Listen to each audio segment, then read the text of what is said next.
why do we always have expectations of people of what we want them to do or what we think they should do? There's certainly examples like my son taking out the garbage. That's something I want him to do. I expect him to do. And if he doesn't do it, that's not good. But what I'm talking about is more, let's focus more on business. Recently, I was asked to attend a networking event. And don't get me wrong, I think networking events can be valuable if it's the right event, if it's the right type of people. You can meet new people, you can enhance relationships you've had, and if sure enough, you can learn quite a bit. It also gets you out of your daily routine. So I think there's a lot of positives to it, but I do know that you're getting pulled in a lot of different directions. I mean, we get asked to go to networking events or board meetings or become a board member, just do all of these different things. And one of the things I've learned over the past 5+ years and beyond that too, but really since starting KazShort 5+ years ago, is you do have to say no. I mean, you do have to control your time a little bit, not a little bit, a lot of it, because time is essential. And I think you realize that once you start running your own business, or if you're in a sales position, or just in general, if you're a mom or dad that stays home, you have to control your time. There's only so many hours in the day, and you have to get certain things done.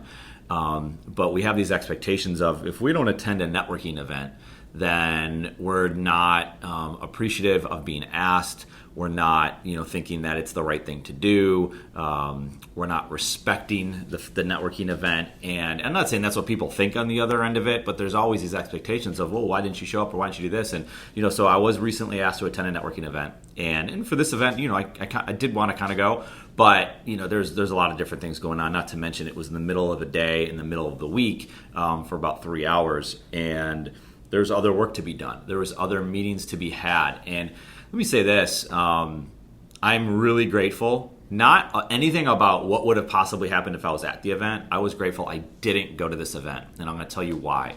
There's a few different reasons. One is I've always been this person of availability. Now, I can't always be available, so like I said before, sometimes I do have to say no. But if an important client or any client calls, I want to make sure that I'm giving them my full attention, and then I'm available, or someone on our team is available. And we have a situation where we're working with a client of ours for a couple of years, and he's really starting to ramp up with us and do a lot of things. He's gone through the process of building a relationship and building trust with us, and he's moving a lot of business over to us, so that's very exciting.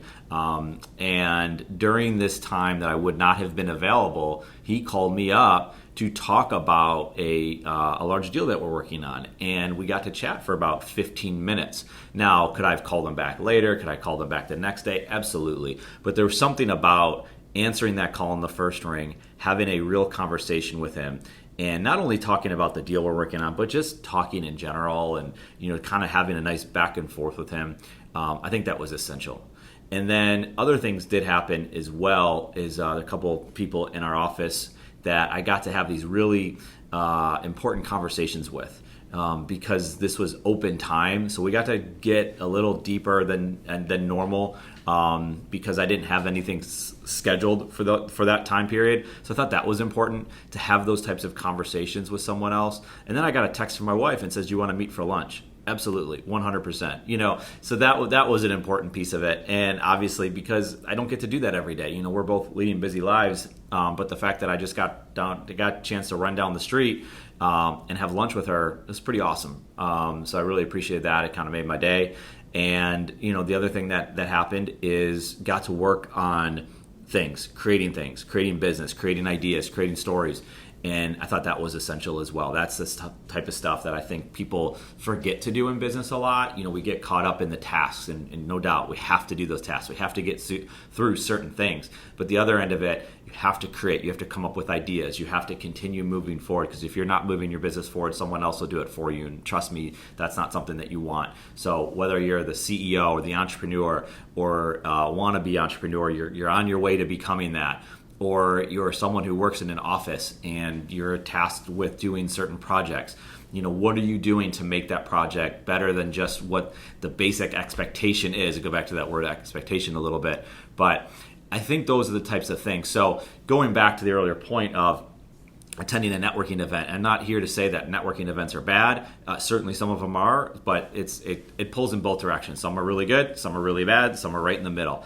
And then really, though, it comes down to where is your time best utilized? Could someone else go to that networking event in your place? I think sometimes that's something that we as business owners or entrepreneurs, sales professionals should absolutely look at. There is someone that I didn't want to go in my place. That didn't happen. The person I would want to go is not in the office now. They'll be back and they'll be able to go to a future event.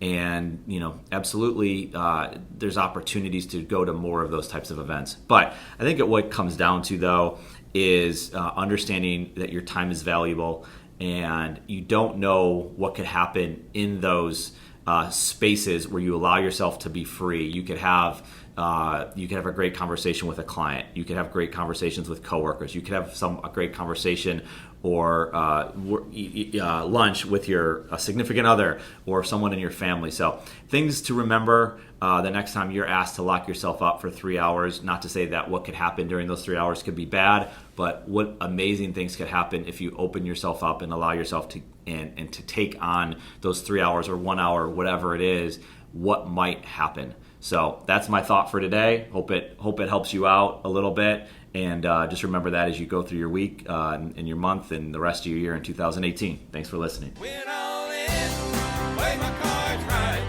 Up the ante, won blackjack all night. Roll the dice, let it ride. Water the odds, I got snake eyes. This podcast exists in large part because of KazCM, the content marketing business inside KazShort Inc. KazCM is excited to bring the content marketing services used at KazShort to you. Learn more by visiting KazCM.com. Thank you so much for listening to this podcast. It's a big deal to us. We hope you found value in it, and if you did, we would be incredibly grateful if you gave us a review on iTunes. Remember to subscribe to this podcast, and feel free to share it with anyone you know. More than anything, thank you again for listening. We appreciate it.